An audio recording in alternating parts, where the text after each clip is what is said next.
Hello, it's Nikki and welcome back to my channel. If you're not subscribed, please do so. There's loads of great stuff coming your way.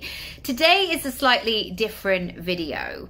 I was inspired to create this from a two-part podcast episode that I heard, hosted on Billion Dollar Creator by Nathan Barry when he interviewed John Youshaei.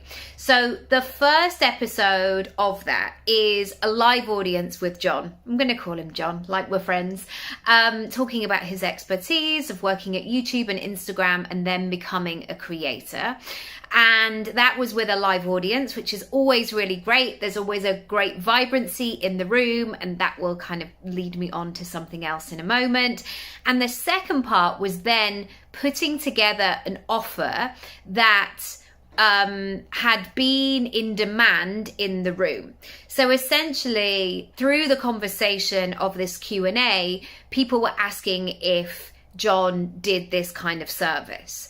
And it was really fascinating. I got loads from it, and I'm going to share with you 7 things that I really have taken away and thought about.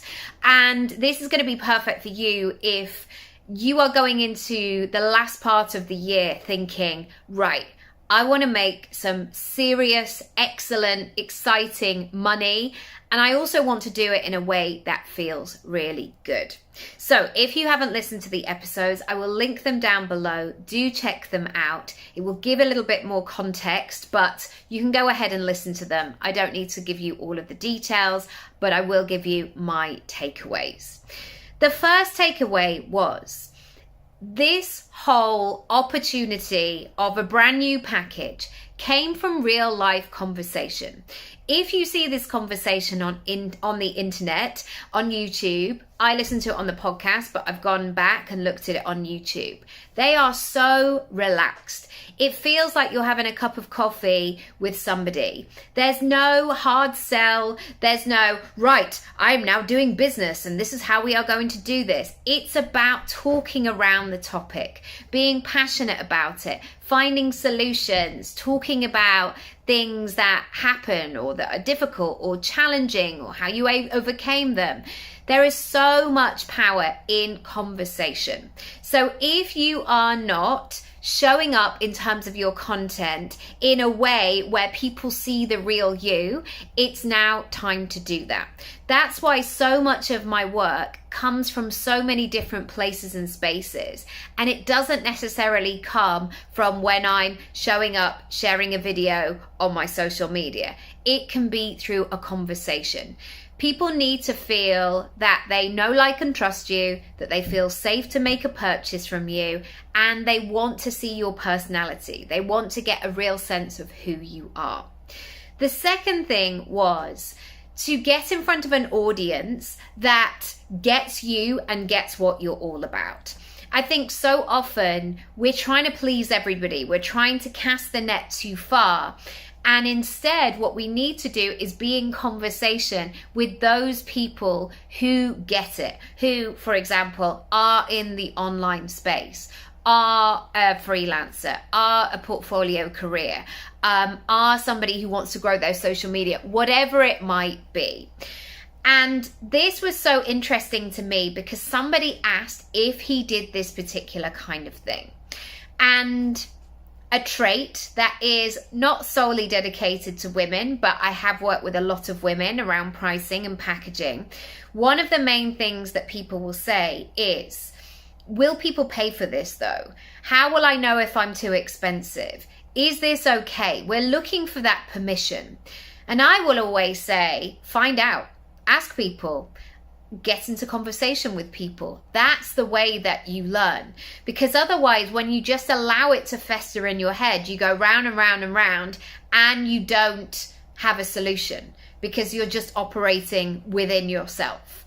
And so breaking out that bubble and being in conversation, really listening to what people want, what they're struggling with, what's going on, is so, so important. Wherever you can, get into conversation.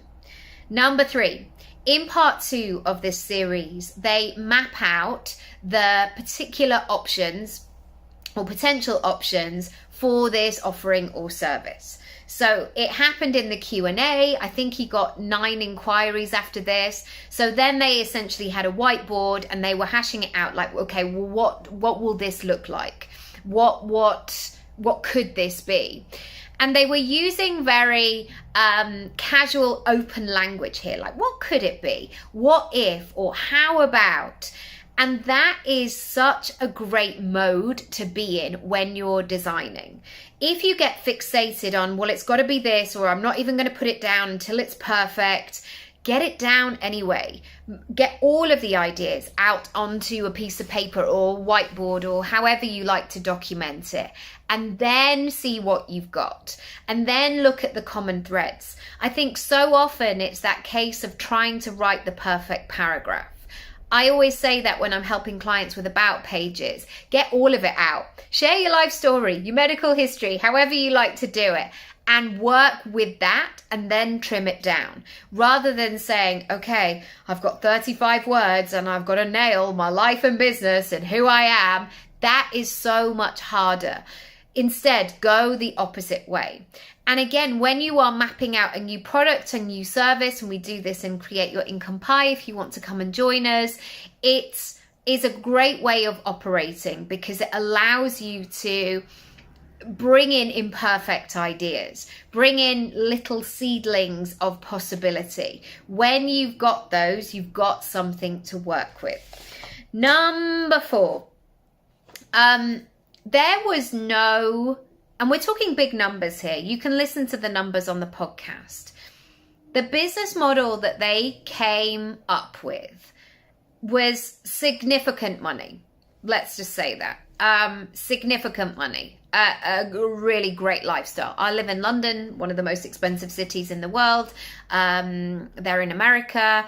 And I feel like wherever you might be, this business model that they created would allow you to have a really great life, a life with options, let's say. And yet, even though those numbers were big numbers by lots of people's terms, at no point were they getting stuck in that, but who am I to charge that? Like, oh, but is that they weren't doing any of that money mindset stuff that I hear all the time. And I don't know them personally, but here's what I can say. Anytime either of them sort of deviated from anything other from what they were about to deliver, they got rid of it. And this is a lesson in niching and ideal clients, essentially. We can live in that imposter syndrome. I'm not good enough. I've only just started. I've never had a 7-figure business, so can I do that? X, Y, and Z. Instead of feeling like you have to be all the things to all of the people, focus on what it is that you can do and really, really narrow it down. Not only will that boost your confidence because you'll be in that place where it's like, okay, I feel really good about this. This feels like an easy sell. But also it will make more sense to your client and your customers who are looking for a specific thing. Number 5, they were talking a lot about their circumstances and their personality and building a business model that works within that. And I think that it can be too tempting to copy somebody else's model or to chase the money or to think, well, I'll do all of this hectic stuff for the next 10 years. And then hopefully on year 11, like good stuff will happen. I don't know if his baby is here or on the way. Anyway, he's in that new dad to be or is situation. And so having that flexibility, having income, having regular cash flow, all of these things was very important to him. And being focused on tweaking this business model so it suited all of his requirements was incredibly powerful to watch. And I think sometimes we can get so trend led, like, oh, well, everybody's doing memberships, or I knew somebody who was doing this and they made a lot of money, so maybe I should do that as well. Not the case. If you can lean in much more to what works for you, you're more likely A, to do it, and to B, deliver that excellence that you want.